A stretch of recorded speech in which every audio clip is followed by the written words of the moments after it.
Olá, meu nome é Henry Zatz, hoje é quarta-feira, dia 15 de julho, e você está ouvindo mais um giro de notícias do Canal Expresso. Bolsonaro fez um novo teste para coronavírus e deu positivo. A declaração do presidente foi dada à CNN Brasil. Ele ainda afirmou que não está com nenhum sintoma e que fará um terceiro teste nos próximos dias. Assim ele consegue verificar quando que o vírus vai sair do corpo e saber quando que ele pode retomar as atividades. Claro, o presidente aproveitou para falar que está tomando hidroxicloroquina e, como sempre, vamos lembrar que a OMS parou com os testes por não ter eficácia comprovada. Além disso, o Bolsonaro precisa fazer 2 exames cardíacos por dia para ver se a droga não está afetando seu coração. É sempre muito importante lembrar de tudo isso.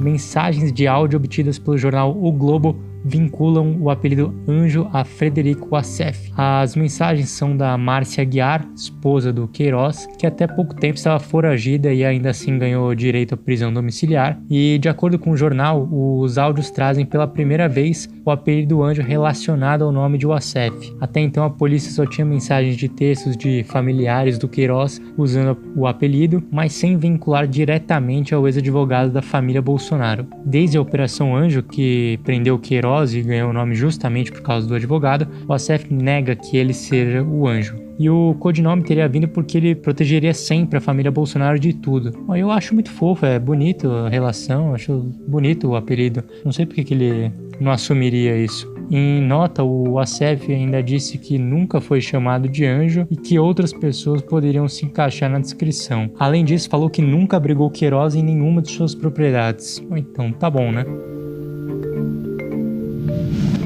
O STF autorizou a Polícia Federal a ter acesso à investigação do Facebook sobre perfis ligados à família Bolsonaro. A autorização foi feita pelo ministro Alexandre de Moraes e a rede social agora tem 5 dias para passar todos os dados para a Polícia Federal.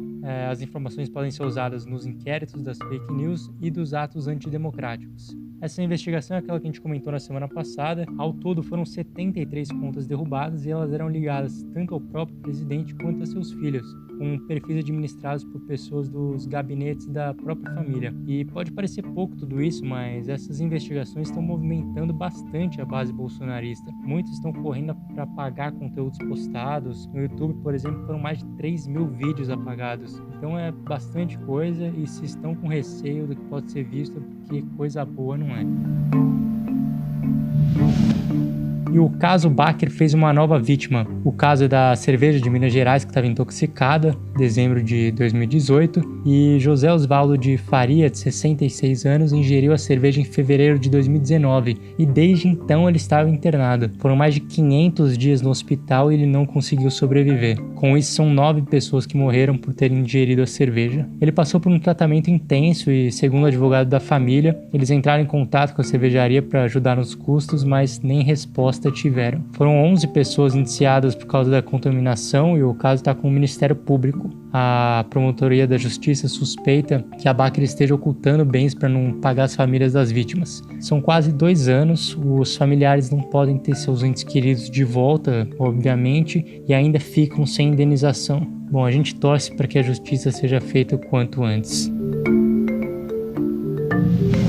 O New York Times abriu espaço para o Felipe Neto. O youtuber gravou um vídeo com 5 motivos que, para ele, fazem o Bolsonaro ser pior do que Trump. Eu estou longe de ser fã do Felipe Neto, mas de fato o vídeo está muito bom. Para quem não viu, vale a pena dar uma olhada, tá em todas as redes sociais. E ele chegou a ser capa do New York Times no site, além de ser um dos assuntos mais comentados durante todo o dia no Twitter. Ele mostra que mesmo os americanos acostumados com o descaso de Trump durante a pandemia, Bolsonaro consegue fazer ainda pior, de acordo com a visão dele. E claro, ainda tem um leve toque de humor, o que deixa, na medida do possível, o conteúdo um pouco mais leve. Ao final, o youtuber ainda diz que quem quiser ajudar o Brasil tem apenas uma coisa a fazer: não deixar Trump se reeleger em novembro.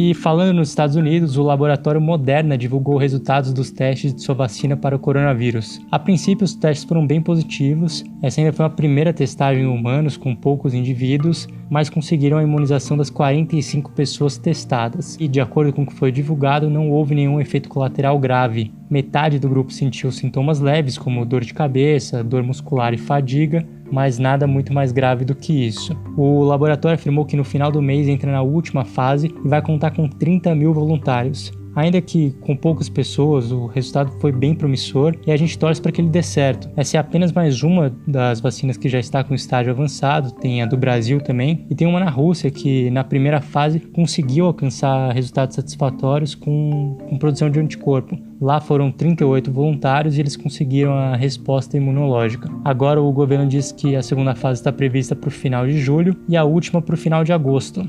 Se os resultados também forem satisfatórios, a ideia é começar a produção em setembro. É tudo muito animador, mas é sempre bom a gente ter cautela. Ter vacinas em fase avançada não significa que está tudo bem, mas sim que tem chance de um dia ficar tudo bem. Então vamos sempre manter a calma e torcer para que todas as vacinas tenham bons resultados, que a oferta da vacina seja grande e que o acesso a ela seja feito da melhor forma possível.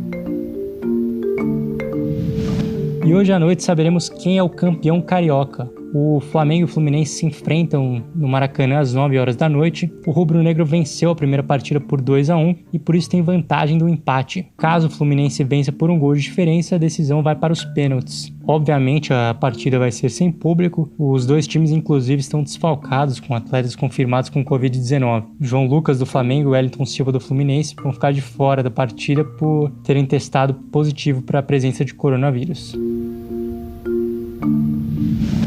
Com isso, nós ficamos por aqui. Siga a gente no Spotify, Canal Expresso. Estamos nas redes sociais também, Facebook, Twitter, Instagram e YouTube. Assine nossa newsletter para começar o dia bem informado. Espero você amanhã para mais um giro de notícias do Canal Expresso.